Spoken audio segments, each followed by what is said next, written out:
Manger bio, c'est bon pour la santé. On voit ça tout de suite avec mes invités.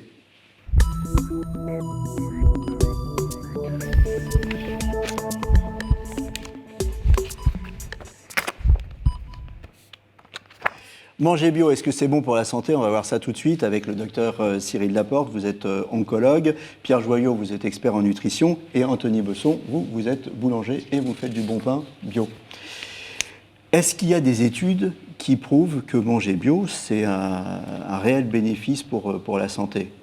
Alors, il y a plusieurs types d'études. Il y a des études notamment une étude qui a été faite en 2015 qui avait montré que dans les aliments bio, notamment les végétaux bio, alors là on va parler plutôt des légumes, il y avait plus d'antioxydants et moins de métaux lourds. Il n'y a pas eu de relation de cause à effet, on n'a pas dit que parce qu'il y a plus d'antioxydants et moins de métaux lourds, on sera en meilleure santé.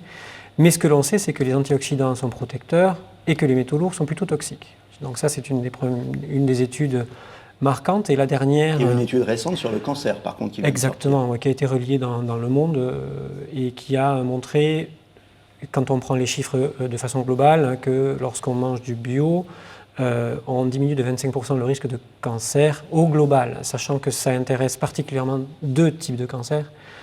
Les lymphomes particulièrement, et le cancer du sein chez la femme ménopausée. Et ce qui est intéressant aussi à voir, c'est que chez les agriculteurs qui utilisent beaucoup de pesticides, les lymphomes sont aussi surreprésentés. Donc quand on fait des liens comme ça qui ne sont pas scientifiques au sens très pur du terme, on commence à avoir pas mal de faisceaux d'arguments. Il y a une autre manière de poser la question qui est de dire, est-ce que le bio, ça fait du bien ou est-ce que c'est les produits pas bio qui font du mal? En clair, est-ce que quand je mange des produits avec des pesticides, des produits transformés avec des graisses ajoutées, des sels cachés, des sucres cachés, est-ce que c'est ça qui me fait du mal ou est-ce que c'est le bio qui me fait du bien? Alors, dans cette fameuse étude, justement, il y a eu des stratifications qui ont été faites et on a bien montré que si on exclut l'aspect industrialisé des aliments, on garde le même bénéfice à manger des aliments bruts biologiques sur le risque de cancer. Donc on est là-dedans. Puis il y a aussi le fait que ça fasse du bien à la santé, mais ça fait aussi du bien à la planète. Il faut quand même toujours avoir cette vision avec ce recul nécessaire. C'est-à-dire qu'on est des individus, on fait partie d'une globalité, d'une biodiversité, et manger bio, ça fait quand même plus de bien à la planète aussi. Donc ce que vous me dites, c'est que manger bio, c'est aussi une démarche. Alors une démarche pour la planète, on est une émission médicale, on ne va pas soigner la planète aujourd'hui, on va essayer de se soigner nous. Ouais. C'est une démarche, et finalement, est-ce que c'est cette démarche dans laquelle on va manger moins, manger plus varié, manger plus sain? Est-ce que c'est cette démarche finalement qui nous fait du bien?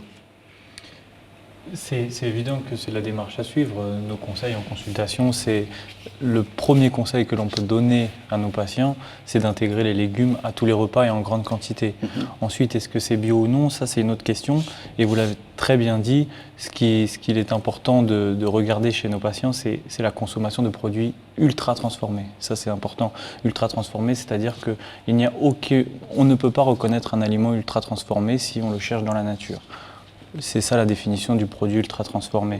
Et notre consommation dans notre société est basée sur un trop grand nombre de produits ultra transformés. Qu'est-ce qu'on appelle les produits ultra transformés? Alors ceux qu'on ne peut pas reconnaître dans la nature, je veux dire par exemple le poisson carré. Le poisson pané, c'est carré. Il est carré, on ne le voit pas dans la nature. Donc il est transformé, même ultra transformé. C'est ça.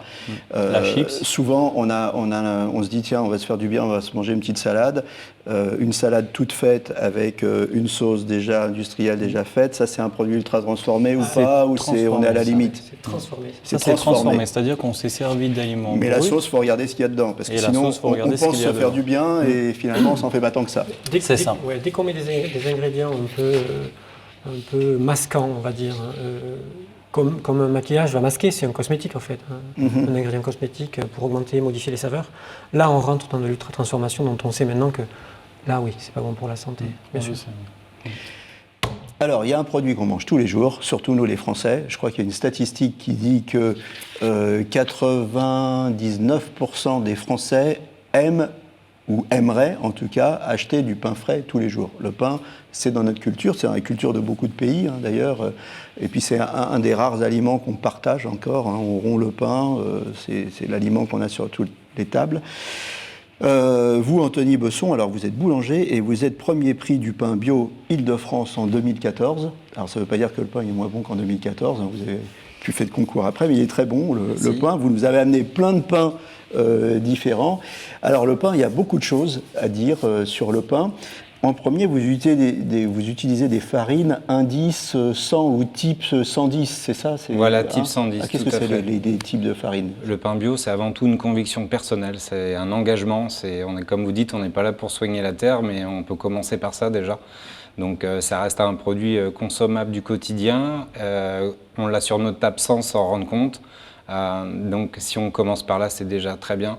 L'avantage de prendre des produits biologiques, des baguettes ou des pains de seigle, des camutes et des pains d'anciennes variétés de blé, c'est qu'en fait on va générer notre sol aussi avec différents produits semés au cours de l'année. On ne mange pas ou on ne sème pas tout le temps les mêmes choses toute l'année. Donc alors ça, c'est les bienfaits c'est les bienfaits pour la terre, pour le. Voilà. Bon, mais on revient à la farine. Hein, vous la farine. Pas les hommes politiques. Donc vous nous, posez une question, vous me donnez une autre réponse. La farine type 110. La grosse particularité, c'est que les farines biologiques sont écrasées sur meule de pierre. Donc l'écrasement de la meule de pierre fait prendre la totalité en fait de l'amande farineuse. Donc elle contient avec dedans le germe. Le germe, c'est la matière grasse. Donc c'est ce qui va apporter les vitamines, ce qui va apporter les fibres aussi, parce qu'il y a un petit peu d'enveloppe dedans. Donc il y a un rendement qui est 6 fois moins fort qu'un moulin industriel. Donc en fait c'est pour ça qu'on a des farines assez bis, comme on va dire, pas tout à fait blanches mais un peu foncées. Donc dans en fait la consommation du pain au quotidien, c'est beaucoup mieux de prendre des farines biologiques. Pain complet, pain blanc et type de farine. Alors type de farine, expliquez-moi cette histoire de gradation et à quoi ça correspond par rapport à l'amidon, au glucides, tout ça. Alors, on choisit une farine en fonction du type. On sait que plus le type est élevé, moins la farine est raffinée. Par exemple, ça doit être un T55, T65. Ça, c'est la baguette blanche. Ça, c'est la baguette blanche. T65. Moins on voit quand on va chez son boulanger, c'est écrit le type de farine ou on peut lui demander. On peut lui demander, je pense. On peut lui demander. T65, baguette blanche, très raffinée, du égale. Coup, très glucidique, avec un index glycémique élevé. On bouffe du sucre. Et là, on dit souvent le pain, ça fait grossir. Exactement. Donc, plus on sera sur un indice élevé, et moins c'est vrai. Exactement. Plus l'indice est élevé, moins la farine est raffinée. Il reste l'enveloppe, il reste les fibres, les minéraux, les vitamines. Et tout ça, ça permet de diminuer l'index glycémique. Et lorsque l'on va consommer du pain d'une farine type 110, je pense que celle-ci, ça doit être type 110. Là, vous avez type 65, là 130 pour du seigle, là vous avez la farine d'épeautre et là vous avez type 110. Voilà, donc lorsque l'on consomme un pain comme ça, déjà il est plus dense.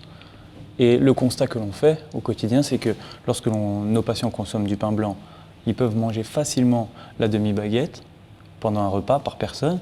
Et lorsqu'ils passent au pain complet, type 130, type 110, directement la consommation aussi est diminuée.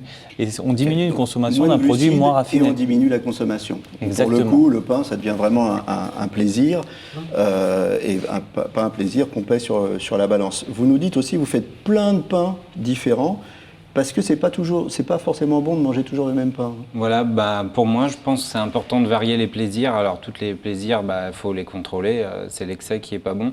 Nous, on argumente beaucoup de notre clientèle en disant vous pouvez prendre un petit morceau de pain de seigle pour l'entrée, un petit morceau de pain de complet pour votre plat principal. L'idée, c'est vraiment de varier les plaisirs parce que c'est un produit sain.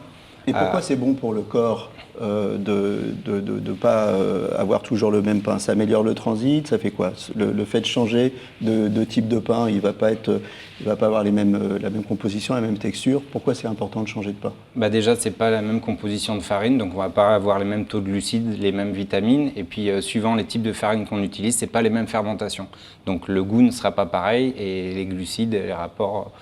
Il y a des pains qui ont 12 heures de fermentation, il y en a qui ont 18 heures de fermentation. C'est sûr que le taux de glucides dans le pain ne va pas être le même. La fermentation, plus la fermentation elle est longue, plus il va y avoir une meilleure assimilation par le corps, c'est ça? Tout à fait. Nous, on travaille avec des produits sur levain, donc c'est un levain naturel qu'on cultive depuis plus de 10 ans. L'avantage de ça, c'est que ça dure entre 12 et 18 heures de fermentation, donc qui vient naturellement dégrader le gluten de notre farine, donc beaucoup plus assimilable pour le corps. Le médecin, qu'est-ce qu'il en pense? Ah ben oui, je suis complètement d'accord. Et je voudrais revenir sur le côté varié en fait de la chose, c'est que dans la variété, on introduit aussi une notion de variété de plaisir, de variété de stimulation sensorielle. Et la variété de la stimulation sensorielle, à mon avis, pour le plaisir et le bien-être, c'est extraordinaire. Et on en parle de plus en plus dans nos consultations. Et c'est intéressant de se réapproprier une alimentation saine à travers la diversité de ces stimuli sensoriels, dont dans le pain avec une variété aussi importante. Oui. Ce qu'on nous dit souvent, vous voulez rajouter quelque chose sur le Oui, stimuli sensoriel et la exactement, variation des plaisirs? Parce qu'il ne l'a pas précisé, mais il y a le goût, il y a la texture, il y a ce que ça fait en bouche, le croquant, le moelleux, et tout ça, ça fait varier les plaisirs. D'accord. Voilà. Alors, on nous dit souvent quelque chose, c'est que manger bio, c'est cher. Est-ce qu'on peut dire que finalement, comme votre pain, d'abord on en mange moins, hein, on l'a dit, comme il se conserve bien, il ne rassit pas, ou vraiment au bout de plusieurs jours, finalement on n'en gâche pas. Voilà, tout à Donc fait. ça ne coûte pas plus cher, en clair. On se fait du bien à la santé, ça ne coûte pas plus cher, non? Bah après, il y a le mode de consommation qui fait que comment vous mangez votre pain ou vous le stockez, ainsi de suite. Mais c'est beaucoup plus intelligent de prendre des grosses pièces et de les manger sur plusieurs jours que d'avoir une baguette, la laisser rassir. Donc nous, c'est vrai qu'on a une grosse gamme de pains spéciaux avec des pains avec des formes assez rondes comme ça qui se conservent beaucoup plus longtemps. Et c'est vrai que d'avoir des farines écrasées à la meule de pierre en biologique avec un levain, ça favorise aussi la conservation. Votre bon pain, on peut le trouver dans Paris, on a 4 Paris. boulangeries dans Paris. Elles sont toutes indépendantes. On fait des portes ouvertes aussi à l'année pour expliquer aux consommateurs. Vous faites goûter justement le... Ah oui, il y a toujours des panières de dégustation. Chez nous, c'est fait partie de la politique de la maison. Vous voyez, pour conclure, vous voyez beaucoup de patients, notamment des gens qui ont des cancers, et vous leur donnez des conseils bio. Il y a vraiment un rapport entre bien manger et les risques de récidive. En quelques mots, on arrive au terme de l'émission. Oui, enfin, dans les cancers, oui, notamment dans le cancer du sein, qui est quand même un des cancers les plus représentés. On a montré qu'effectivement, chez les femmes, après traitement, lorsqu'on arrivait à un bon contrôle du poids, par le biais de l'alimentation, de l'activité physique, parce qu'on parlait tout à l'heure de l'hygiène de vie globale, hein, c'est une démarche globale. Voilà. Ben, en fait, on diminue le risque de récidive, oui, quand on tient compte du poids, on maîtrise son poids, on fait du sport. Dans la tête, on fait en sorte d'aller mieux aussi. Voilà. Merci à tous d'être venus sur le plateau. Il ne nous reste plus qu'à nous régaler avec votre bon pain. Merci, portez-vous bien et à bientôt.